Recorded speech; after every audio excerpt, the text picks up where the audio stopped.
श्रीनगर के police control room में गृह मंत्री अमित शाह पहुंचे हैं। यहां के बाद वो सीधा अस्पताल जाएंगे, घायलों से मुलाकात करेंगे, पहलगाम जाएंगे, जहां पर आतंकी हमला हुआ उस जगह भी अमित शाह जाएंगे। तो ब्रेकिंग न्यूज, बड़ी खबर इस वक्त मैं आपको बता रहा हूं। कल रात को ही गृह मंत्री अमित शाह श्रीनगर पहुंच गए थे। जैसे आतंकी हमला हुआ, आतंकी हमले के बाद प्रधानमंत्री नरेंद्र मोदी ने गृह मंत्री से बातचीत की, उन्हें कहा कि आप जाइए। और ये देखिए, ये जिन लोगों ने जान गंवाई है उनके प्रति अपनी संवेदनाएं प्रकट करते हुए गृह मंत्री अमित शाह, 28 लोगों की मौत हुई है इस आतंकी हमले में। और गृह मंत्री अमित शाह इस आतंकी हमले में, इस कायराना अटैक में मारे गए जो लोग हैं उन्हें श्रद्धांजलि देते हुए, ये श्रीनगर में पुलिस हेडक्वार्टर्स की तस्वीर है, जहां सभी पर्यटक जिनको मौत के घाट उतार दिया गया, जिनको कल बड़ी बेरहमी से कत्ल कर दिया गया, मार दिया गया, उनके प्रति अपनी संवेदनाएं, उनको श्रद्धांजलि देते हुए गृह मंत्री अमित शाह। लेकिन अब देश की आवाज़ है कि इस एक एक हत्या का, इस एक एक लाश का बदला लिया जाए पाकिस्तान से, और इस पाकिस्तान प्रायोजित आतंकवाद को अब खत्म करने का वक्त आ गया। गृह मंत्री अमित शाह यहां से सीधा अब घायलों से मुलाकात करेंगे जो इस आतंकी हमले में घायल हुए। कल की जो तस्वीर थी वो बहुत भयावह तस्वीर थी।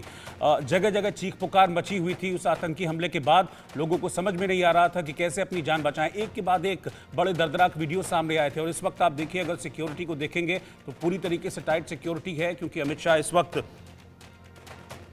श्रीनगर के पुलिस हेडक्वार्टर्स में पहुंचे हुए हैं, जहां से वो पहलगाम जाएंगे। एक बार फिर से मैं वो तस्वीर आपको दिखा रहा हूं।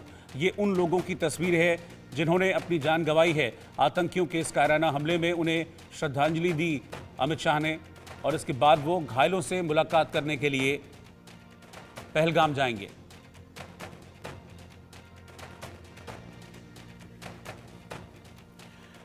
मेरे साथ एनके सूद सर हैं इस वक्त, जो कि रॉ के पूर्व अधिकारी हैं। सर, किस तरीके के जवाब की इस वक्त ज़रूरत है? आपने सुना होगा अभी एसपी वैद साहब को, वो सीधे तौर पर कह रहे हैं कि अब आतंक की कमर तोड़ने का वक्त है, पाकिस्तानी सेना की कमर तोड़ने का वक्त है, क्योंकि जो रीढ़ है दरअसल आतंक की खाद पानी देने वाली, वो पाकिस्तानी सेना और पाकिस्तान और ISI है।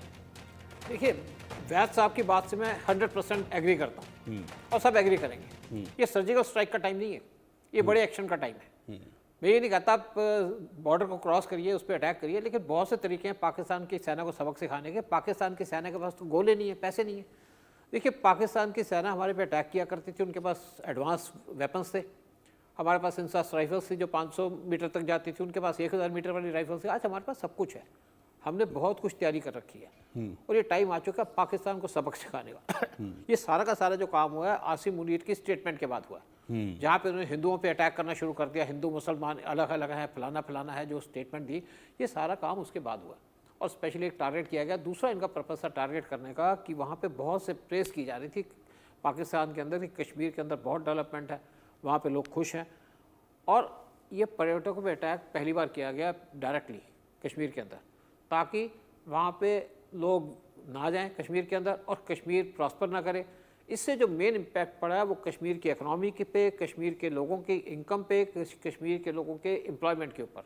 और इससे सबसे ज़्यादा जो लोग नाराज़ होंगे, परेशान होंगे, वो कश्मीरी हैं जो कश्मीर पे रहते हैं।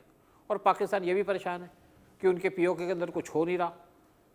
जितना पाकिस्तान का बजट चलता है कश्मीर का, या जो कश्मीर के ऊपर टोटल एक्सपेंडिचर होता है, उससे 10 गुना ज़्यादा इंडिया वहाँ पे स्पेंड करता है। POK से जो खर्चा करते हैं इंडिया वहाँ पे स्पेंड करता है। देखिए, इंडिया को इस टाइम पे बड़ा काम करना पड़ेगा, और स्पेशली बड़ा काम करना पड़ेगा तभी PM मोदी अपनी विजिट को, इम्पॉर्टेंट विजिट को छोड़ करके वापस आए हैं। और ये काम तो होगा। जब पुलवामा हुआ तो बालाकोट किया गया, उस टाइम पे PM मोदी का एक डायरेक्टिव था कि आप स्ट्राइक तो करो, क्योंकि हम POK में स्ट्राइक नहीं करना चाहते। स्ट्राइक ऐसी जगह करो जहाँ पे कोई सिविलियन ना मारा जाए, कोई पाकिस्तान की आर्मी के आदमी ना मारे जाए।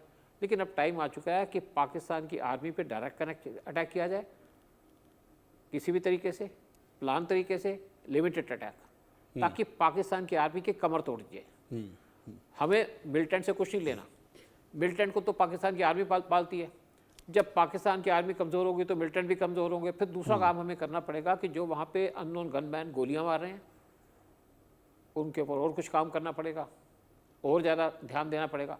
तीसरा, बलूचिस्तान के अंदर बलूचियों को लिबरेट कराने के लिए इंडिया को पूरी सपोर्ट करनी पड़ेगी। अगर पाकिस्तान हमारी कंट्री के अंदर आम आदमियों को मार सकता है तो हम पाकिस्तान के मिलिटेंट को क्यों नहीं मार सकते, क्यों नहीं हम बलूचियों को सपोर्ट कर सकते। देखिए, इंडिया का जो थोड़ा सा अप्रोच है, काम अप्रोच है। कभी हमें बांग्लादेश धमकी देता है, कभी मालदीव धमकी देता है, कभी पाकिस्तान धमकी देता है। छोटी छोटी कंट्रियाँ हमको धमकी देती हैं और हम वेट करते हैं। इमीडिएट एक्शन क्यों नहीं लेते?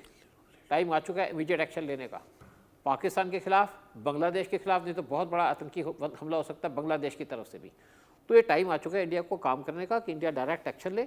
मोदी आ चुके हैं, और इससे पहले एक बांग्लादेश के अंदर पीएम मोदी गए थे 2015। ठीक है मसूद साहब, मैं आपको रोक रहा हूं, इस वक्त ब्रेकिंग न्यूज आ रही है। राज्यसभा सांसद कार्तिकेय शर्मा ने पहलगाम हमले की निंदा की है। उन्होंने कहा कि पर्यटकों पर यह जो कायराना आतंकी हमला हुआ है, ये बेहद दुर्भाग्यपूर्ण है। पीड़ित परिजनों के साथ मेरी संवेदनाएं हैं। देश भर से जो आतंक के पीड़ित हैं उनके लिए संवेदनाएं प्रकट की जा रही हैं। राज्यसभा सांसद कार्तिकेय शर्मा ने भी कहा है कि यह कायराना आतंकी हमला है, और जो पीड़ित हैं इस आतंकी हमले के, उनके परिजनों के साथ मेरी पूरी संवेदनाएं।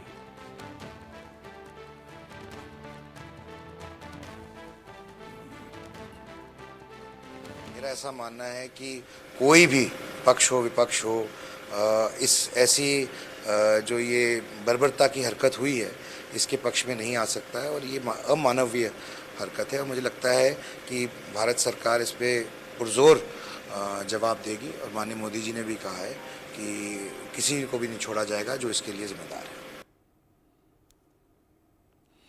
तो किसी को छोड़ा नहीं जाएगा। जो लोग इस आतंकी हमले में शामिल हैं, जहां से साजिश रची गई यानी कि पाकिस्तान से, उसको भी मुंह तोड़ जवाब दिया जाएगा। मेरे साथ कुछ और खास मेहमान मुझे ज्वाइन कर चुके हैं। मेजर जनरल रिटायर्ड अनुज माथुर साहब इस वक्त साथ में हैं, सीनियर डिफेंस एक्सपर्ट, और मेरे साथ group captain retired doctor VN Jha भी इस वक्त साथ में हैं, सीनियर डिफेंस एक्सपर्ट, और मेरे संवाददाता अजय जांडियाल भी इस वक्त साथ में हैं। पहले मैं ग्राउंड पर चल रहा हूं अजय जांडियाल के पास। अजय, अब लगातार प्रोटेस्ट हो रहे हैं पाकिस्तान के खिलाफ, और सबकी एक ही आवाज है कि पाकिस्तान के इलाज की जरूरत है। हम कह रहे हैं कि सिर्फ इलाज नहीं, इजराइल वाला इलाज होना चाहिए पाकिस्तान का।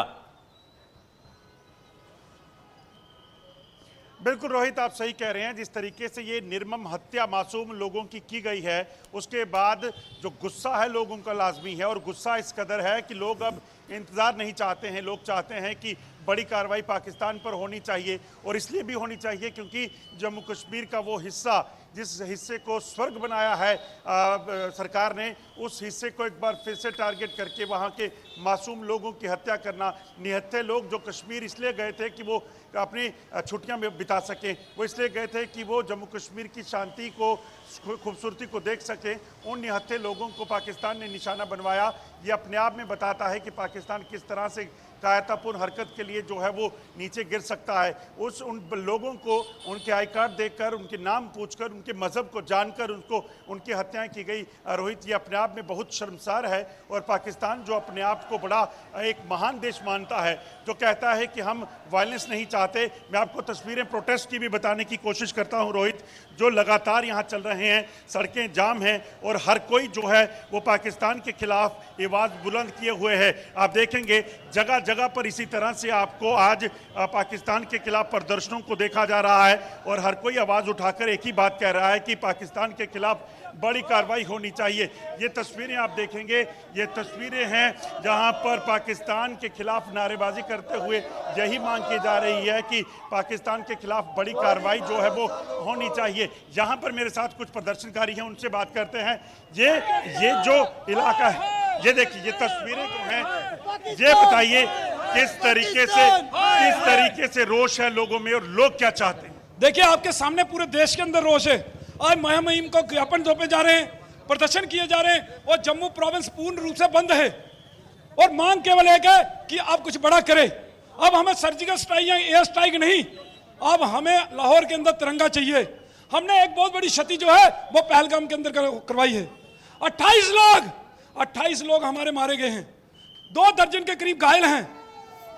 पुलवामा के बाद दूसरा ये सबसे बड़ा हमला है, ये बर्दाश्त से बाहर है। और जाते जाते आतंकवादियों ने मोदी को भी चैलेंज करने का काम किया है कि मोदी को बताना, इस प्रकार से बोल के गए हैं।